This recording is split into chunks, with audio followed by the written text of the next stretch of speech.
পাথর প্রতিমার পূর্ণচন্দ্রপুর ৬ নম্বর খেরি এলাকায় রেশনের নিম্নমানের খাদ্য চাল আটা দেওয়ার অভিযোগ, ডিলারকে আটকে রেখে বিক্ষোভ, ঘটনাস্থলে পুলিশ।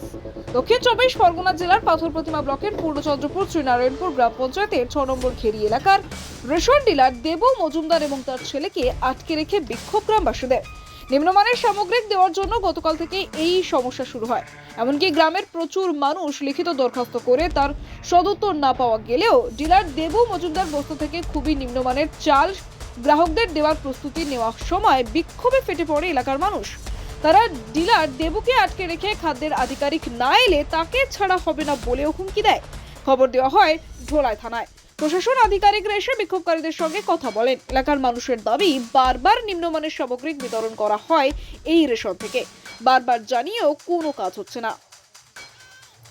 এ বিষয়ে আটকে পড়া রেশন ডিলার দেবু মজুমদার গ্রাহকদের কথার সমর্থন জানান। তিনি বলেন যে বস্তা থেকে এই চাল বা আটা বার করা হচ্ছে, সেগুলো তিনি হোলসেলার মারফত পেয়েছেন, তাই তার কিছু করার নেই। আরো বলেন, ইতিপূর্বেই এই অভিযোগ বারবার আধিকারিককে করেছেন, তার সত্ত্বেও তার প্রতি বারবার এইরকম আচরণ করা হচ্ছে।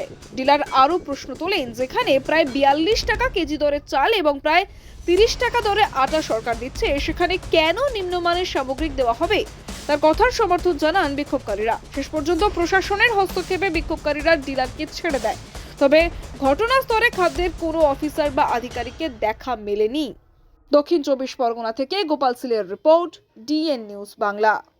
কি মানুষ নাকি মুরগি হয় বাবা, এই সব রকমের চাল আমাদের নিচ্ছ ৪২ টাকা করে দাম নিচ্ছ, আর আমাদের এই চালটা কি ৪২ টাকা দামের চাল? তোমরা যে এইভাবে তোমরা এই আমাদের মানুষদের এইভাবে তোমরা নোংরা চাল খাওয়াতে পাঠিয়ে দিয়েছো, তাহলে কি সরকার কি ভাবছে? কি আটাও তো সেই একই গুঁড়ো মাখিয়ে আমরা ডালছি, গুঁড়ো বাড়াচ্ছে এক অন্তত ৫০০ করে। মানুষ কি এটা খায়? কালো গোমা গন্ধ বেরোচ্ছে শুধু। আটা কি কে খাবে? সব আটা এর থেকে না দেয় ভালো। এই চালটা কি মানুষ খাওয়ার যোগ্য চাল? আপনারা দেখুন, এই চালটা কি খাবো কি করে আমরা? এই যে আমাদের যে ৪২ টাকা দামের চাল বলছে, এই টাকাটা কি করে হতে পারে?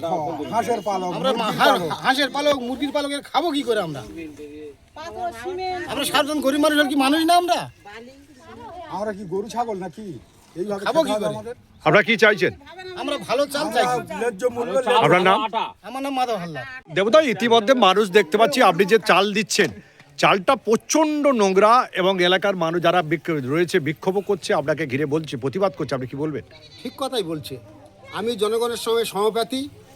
দীর্ঘদিন ওনারা আমাকে জানাচ্ছে যে এইটা তো আমাদের স্লিপে বেরোচ্ছে ৪১ টাকা ৭৩ পয়সার চাল, ২৯ টাকা ৮০ পয়সার আটা।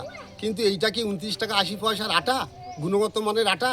বা এইটা কি ৪১ টাকা ৭৩ পয়সার চাল? ওনারা দীর্ঘদিন জানার পরে গোপালনগর পরে আন্দোলনটা শুরু হয়।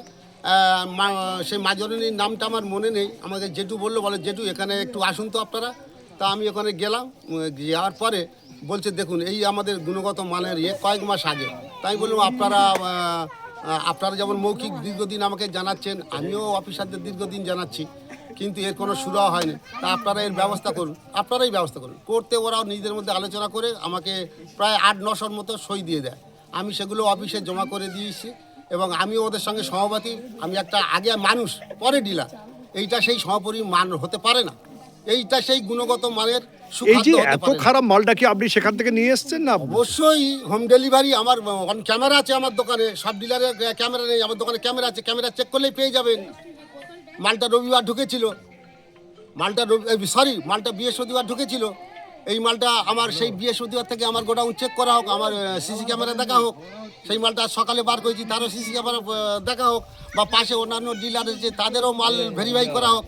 আরও ২-৪টে ডিলার তো আছে, প্রত্যেকের ঘরে গিয়ে এই মালগুলো দেখা হোক এই সমপরিবারের মাল কিনা। তাহলে আপনার দাবি যে গোডাউন